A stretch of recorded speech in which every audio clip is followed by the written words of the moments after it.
Assalamualaikum warahmatullahi wabarakatuh. Semoga Allah Subhanahu wa taala memberikan kepada kita kesehatan sehingga kita bisa beribadah lebih banyak lagi kepadanya. Amin. Kali ini admin akan membawakan kisah hidup yang datang lewat email ika_cute89@gmail.com dengan judul Pasrah dan Ikhlas Kunci Kesembuhan Anakku. Berikut kisahnya. Assalamualaikum, perkenalkan nama lengkap saya Solikah, dipanggilnya Ika. Setelah beberapa bulan menikah, alhamdulillah saya diberi kehamilan oleh Allah Subhanahu wa taala. Awal-awal masa kehamilan 1-3 bulan, saya tidak merasakan apa-apa, layaknya orang normal seperti biasa. Memasuki bulan keempat dan kelima, saya mulai merasakan mual, muntah, dan ngidam. Keanehan terjadi saat kehamilan memasuki bulan ke-6. Perut terasa kram, kencang, dan sepertinya posisi bayi berada di bagian bawah rahim. Awalnya saya periksakan diri ke bidan dan dikatakan hasilnya semua bagus. Ini dikarenakan keputihan yang keluar sangat banyak, putih dan kental seperti santan. Kemudian saya dirujuk ke dokter spesialis kandungan. Dokter bilang dinding ketuban saya mulai menipis, efek dari keputihan tersebut. Jadi air ketuban rembes sedikit demi sedikit. Dokter memberikan vitamin penguat kandungan. Memasuki 31 minggu usia kehamilan, saya mengalami pembukaan 1. Minggu ke-35, pecah ketuban, tidak mulus dan tidak ada pembukaan. Saya dibawa ke Rumah Sakit Ibu dan Anak, BUN, Kosambi, Tangerang. Saya melakukan persalinan secara sesar. Alhamdulillah saya dianugerahi anak laki-laki dan diberi nama Sultan Maulana Fikri. Lahir pada tanggal 26 April 2018 dengan berat 2,5 kg. Namun ketika Tatan lahir, nama panggilannya, Tatan tidak menangis. Pihak rumah sakit bilang jantung dan paru-parunya lemah sehingga harus dilakukan perawatan intensif. Awalnya Tatan hanya masuk inkubator biasa dengan bantuan oksigen dan selang untuk minum susu selama 5 hari. Hasil rongsen menyatakan paru-paru Tatan kena infeksi karena meminum air ketuban. Hasil darah menyatakan bilirubin mencapai 21 poin. Bilirubin ini sudah terlalu tinggi sehingga menyebabkan kuning sampai ke ujung-ujung kuku. Rumah sakit bilang Tatan perlu perawatan yang lebih mendalam. Sedangkan di rumah sakit tidak ada ruangan NICU yang dibutuhkan oleh Tatan sehingga dirujuk ke rumah sakit Cengkareng. Namun karena ruangannya lagi penuh, kami menunggu di IGD selama 1 hari 1 malam. Di sini ada fotonya ya sobat. Yang sedihnya itu ketika Tatan yang baru berumur beberapa hari disuruh puasa, tidak boleh minum susu sama sekali, untuk diperiksa lambungnya dan dimasukkan alat-alat.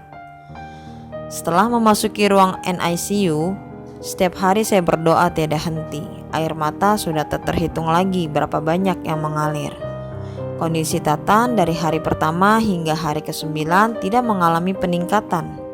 Setiap alat bantunya dilepas, kondisi bayi ngedrop.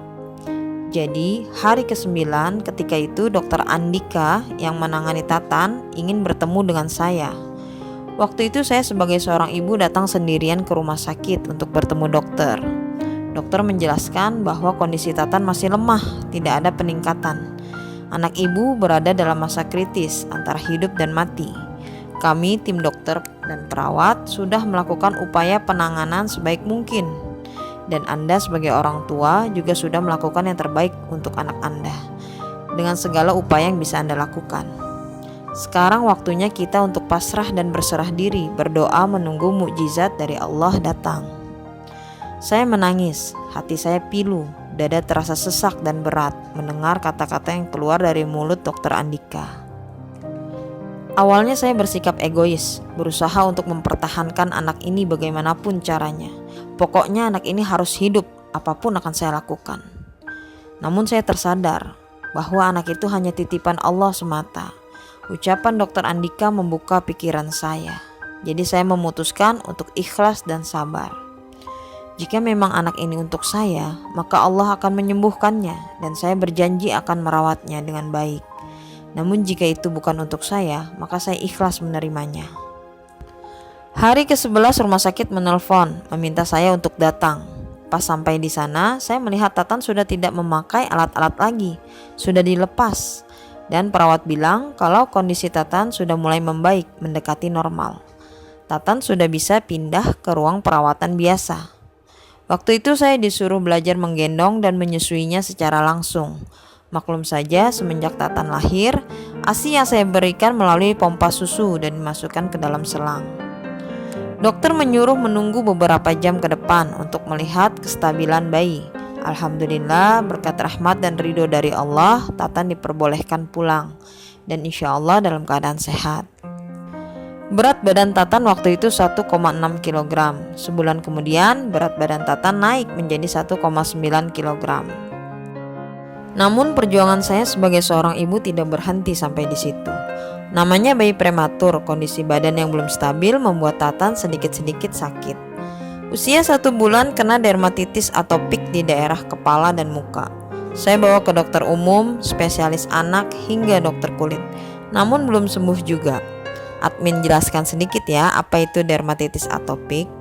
Dermatitis atopik atau eksim adalah peradangan kulit yang memerah, kering, dan pecah-pecah.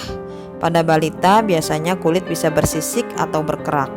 Ini terjadi karena faktor genetik atau keturunan, lingkungan, faktor imun, dan infeksi. Pengobatannya ada yang butuh hingga bertahun-tahun. Jadi, Tatan di sini mengalami kesembuhan hingga usia 1 tahun. Saat usia Tatan 6 bulan, Tatan sempat mengalami diare dan dirawat di rumah sakit selama 4 hari. Saat usia Tatan 8 atau 9 bulan, Tatan demam, suhu badannya naik turun 38-39. Mukanya pucat namun tetap aktif bermain. Saya bawa ke dokter umum. Dokter bilang tidak ada masalah apa-apa, hanya demam biasa. Namun saya lihat berkelanjutan terus dan akhirnya saya cek darah. Ternyata di dalam darah Tatan kekurangan sel darah merah atau anemia. Berobat jalan hingga 6 bulan ke depan. Tiap bulannya kontrol dan dikasih minuman vitamin penambah darah. 2019 awal Maret Tatan kena infeksi saluran pernafasan. Dirawat di rumah sakit Bun selama 3 hari. Ada foto rongsennya ya sobat. Semua cobaan ini saya hadapi dengan sabar dan ikhlas. Karena bagaimanapun juga Allah telah menitipkan Tatan kepada saya untuk dirawat dan dijaga dengan baik. Alhamdulillah ya sobat ACTM, sekarang Tatan sudah berumur 3 tahun lebih. Bisa melakukan aktivitas lainnya seperti bermain, belajar, dan melakukan kreativitas anak lainnya. Pelajaran yang bisa kita ambil kali ini adalah serahkan semua kepada Sang Pencipta, Allah Subhanahu wa Ta'ala. Kita sebagai manusia hanya bisa pasrah, ikhlas, dan sabar. Insya Allah membuahkan hasil asal diiringi dengan ikhtiar dan doa yang tulus. Semoga kisah ini bisa menjadi pelajaran untuk kita semua ya sobat, tentang arti ikhlas dan sabar. Terima kasih untuk yang menyimak video ini dari awal sampai akhir. Untuk kisah selanjutnya, admin masih menunggu email dari sobat ACTM semua ya. Bisa mengirim email ke actm.sharing@gmail.com. Akhir kata, wassalamualaikum warahmatullahi wabarakatuh.